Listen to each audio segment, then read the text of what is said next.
Welcome back to the Sales Integrity Podcast. I'm Sean Pickett. I'm your host and founder, CEO of Sales Integrity, and ready to jump into today's topic, which is this: social profile versus social presence. Where I came out with this idea was from a recent coaching session I had with one of my coaching clients when we were talking about the topic of social selling. We've gone through this on the podcast before. We've talked about prospecting on purpose and the four cornerstones of lead generation success. One of those is social selling. And when I brought up that topic, my coaching client said, yeah, I definitely do social selling. I got my LinkedIn profile updated.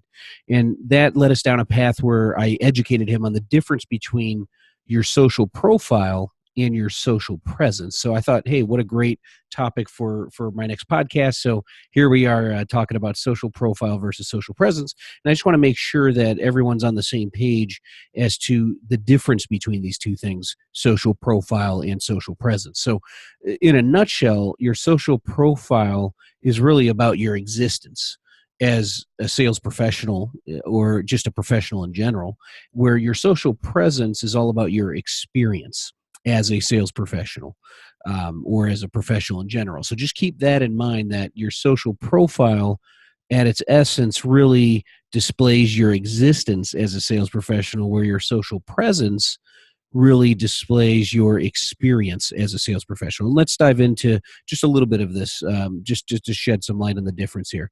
So if you're on LinkedIn and you go look at your social profile on LinkedIn, you know, when I'm talking about your existence, if someone's going to go evaluate you as a sales professional, if they're going to go validate you are who you say you are, make no mistake about it, prospects and clients do this. They're going to go research you just to make sure, you know, hey, this person is who they say they are, and they're really in this field, and just to kind of research you a bit so they know who they're dealing with. So when they go to your profile, what do they see? Well, they see your existence. And what I mean by that is you should have a professional picture. So they see your picture. If you don't have a picture, make sure you do. You have a headline that's directly underneath your name on your profile. So that's your chance to briefly say what you do and kind of influence, persuade, convince in a positive way that this is my niche focus as it relates to being a professional. So that's your headline. Many people put their title there. You already have a title over your role, so you could use your headline to expand a little bit about your role and what you do and who you focus on. That's the headline. The summary is that part right underneath that, where you have a chance to write, you know, a paragraph or two, you know, kind of an introduction of who you are.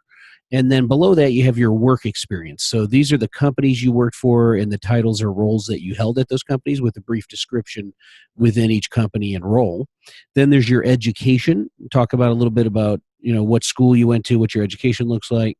Then there's featured skills and endorsements. These are the things you get all the time, where so-and-so endorsed you for selling, so-and-so endorsed you for sales management, whatever it may be. You really don't ask for these. These aren't, don't mistake these with recommendations. These are featured skills and endorsements. People just going out of their way to say, yeah, you know what, Sean focuses on sales or selling. Let me go ahead and just, you know, endorse him for that, right? And I think the hopes for others that are doing that for you is that you'll return the favor for them, and then it just helps people find you easier on LinkedIn, because they can go search for those skills and you'll pop up in those searches. So just keep that in mind. A lot of people kind of rip on this feature on LinkedIn, but it does serve a purpose, that people could find you for what your skills are faster, the more endorsements you have per skill set. So just keep that in mind. There is some use to it. It's not completely useless. And then you should have at least 500 contacts. So your contact says 500 plus. Doesn't look good. It's not a good look when you've got less than 500, because LinkedIn will display exactly how many you have. So 227, 342, whatever it may be. Once you go over 500, it'll say 500 plus, and they don't know whether you have 501 or you got 5,001. They don't know. So just keep that in mind, that that's your social profile, and that's all about your existence as a sales professional. You need to have those things tidied up. I did a previous episode on that, so you can go search through the archives of the Sales Integrity Podcast and look at when I talked about your LinkedIn profile and how to really shore that up a little bit better. But that's a quick hit on that. Let's focus more on your experience, because this is what I'm talking about when I'm talking about social selling. And your clients or your prospects are going to go research who you are. your experience is going to be more important than your existence. Certainly, you need to check all those boxes that I just quickly walked through on your existence of your social profile, but really it's your social presence that's going to influence, persuade, and convince them more so than your social profile that you're someone to be reckoned with. You're a thought leader, a go-to specialist in your field. Let's talk about that real quick here. So the first thing is within your summary part of your profile on LinkedIn, there is an ability to add media content to your profile. So you should take advantage of that. Not everyone does, but you can add a video in there. You can add a lead magnet in there. I have a link to my free 7-day video email course in there that people can go click and go through and sign up for. It's 7-day video email course. They get one video email per day delivered to them. So I put that on my profile as multimedia there, or media content, and then a video as well. You could put white papers in there, something that's going to be a lead magnet or something that's going to give them a little bit more than the written word. So that's why I like the video, or linking them to a video email course, something along those lines. So just keep that in mind. Take advantage of the media content, because that's starting to demonstrate a little bit more about your experience by providing some thought leadership or tangible value assets, as I like to call them. Also, what they're going to see on your profile is your recent activity. So if you've liked or commented on articles and posts by others, they can click on that and see how active you are.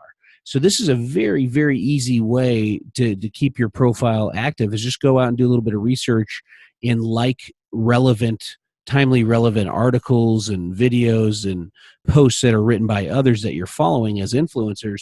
And then the people that are evaluating you will see, kind of get into the mind of your research and what you're focused on. And the more you're clicking on, liking and commenting on timely relevant niche focused articles and comments and posts by others that are aligned with what you're focused on professionally, they're going to start to see you as that subject matter expert, thought leader within your niche, right? So that starts to give them an indication that, yeah, this person's really immersed in this field, which is a good thing. And that's the easy thing for you to do. You can block off time each week, block off, a couple hours, 1 hour Tuesdays, 1 hour Thursdays, and just go on and have LinkedIn time and start doing some research, liking, some articles, liking some posts, commenting on some of those posts, just to kind of start to put your unique spin to the content that's out there and your point of view, if you will. That's the easy part of that. The other thing you could do is share others' content. So if you're using LinkedIn Sales Navigator, you've saved leads of target market prospects that are ideal clients, that would be ideal clients for you. If you see any of them are active, and Sales Navigator does a good job of providing who's active and who's not active on there by writing, you could follow their articles and their activity. So if they post something, then it's good to go like that, and you could even go share it, and they're going to get notified of that. So you're starting to emerge from the darkness to the light in terms of someone that they're becoming aware of, and that could even grab their attention as well, because everybody likes to have their content that they've created liked and commented on. So if you're one of those people that are doing that, and you're doing that consistently, you're going to etch yourself into their mind, into their world, into their stream of consciousness. It's just going to up the ante for you and increase the odds that when you do reach out to them directly, they're going to know who you are, right? Because you've created, this is an awareness campaign, that you're executing through the social selling element here. Okay, so make sure to share others' content, especially those that you're targeting to reach out to eventually at the right time, as it relates to selling your product, services, or solutions. Okay, and then the other thing is you can write your own articles. So LinkedIn has a publishing platform there where you can write your own LinkedIn articles and post that out there, and that's gonna be the most seen activity there is. So if they come to your profile and they look at your activity, LinkedIn highlights the articles that you've written yourself more so than the activity that they push over to the right and kind of list out line item by line item. The articles, they'll put those out there a little bit more prevalent, if you will, with your pictures that you've used for your articles and all that good stuff. So if you can write one article a month, about your point of view on your niche topic that you're focused on in your field, that's going to be better than not writing anything at all, right? So just keep that in mind. If you could write twice a month, that's great. The more you're writing, the more you're demonstrating thought leadership, you're starting to ascend up the credibility ladder. That was an episode we did previously as well, where research helps you become a subject matter expert. The next level up is becoming a thought leader, where you're sharing that research that you've conducted publicly out there in the social networks, and then adding your point of view with quick thoughts to those. But then when you're creating your own content and sharing that, Then you ascend up to the next step, which is go-to specialist. And that's really, the highest rung that most sales professionals should aspire to. The one above that is authority figure. If you're a published author, paid speaker, we don't expect you to get to that level. If you do, then that's very, very impressive. But overall, if you're a go-to specialist as a sales professional, you're going to set yourself apart from the competition. And that starts with writing articles on your own. If you at least do one a month, post it out there, that's better than over 90%, 95% probably of the sales professionals that are out there. It's a way to set yourself apart as a go-to specialist. And then the other thing you could do is create and share videos. So, create your own YouTube channel. It's free. You can use a tool like Zoom. I've gone over this before. It's free. You can record yourself, post those videos out on your YouTube channel, and that's a way for you to be found as well. And just do quick 2-3 minute videos on your point of view, again, around your niche or topic. Videos are going to be far more consumed than even written articles, if you will. So if you're comfortable behind the camera and you get used to doing 2 to 3 minute videos, doesn't have to take a lot of time, post it out, starting to build some content on LinkedIn or on YouTube, then you could take those videos and share them on LinkedIn out to your network and just put a quick comment. Here's a video I did on the state of big data. Here's a video I did on the Internet of Things. Here's a video I did on cybersecurity and risks associated to that. Whatever your niche is, of the complex technical sale, you could do some points of view, and you're going to be found that way, and people are going to start looking at you as a go-to specialist. So just keep that in mind. And then you could even create a podcast as well. You could use Zoom for that. That's what I'm using right now to record this. So you could use Zoom to record audio content and then share that out there as well. And if you don't want to do like a full-fledged podcast, but you want to do quick hit little audios, you could use Zoom, record it, upload it to SoundCloud, and then you have a SoundCloud link that you can go post it. SoundCloud's kind of like the YouTube for audio, if you will. Okay.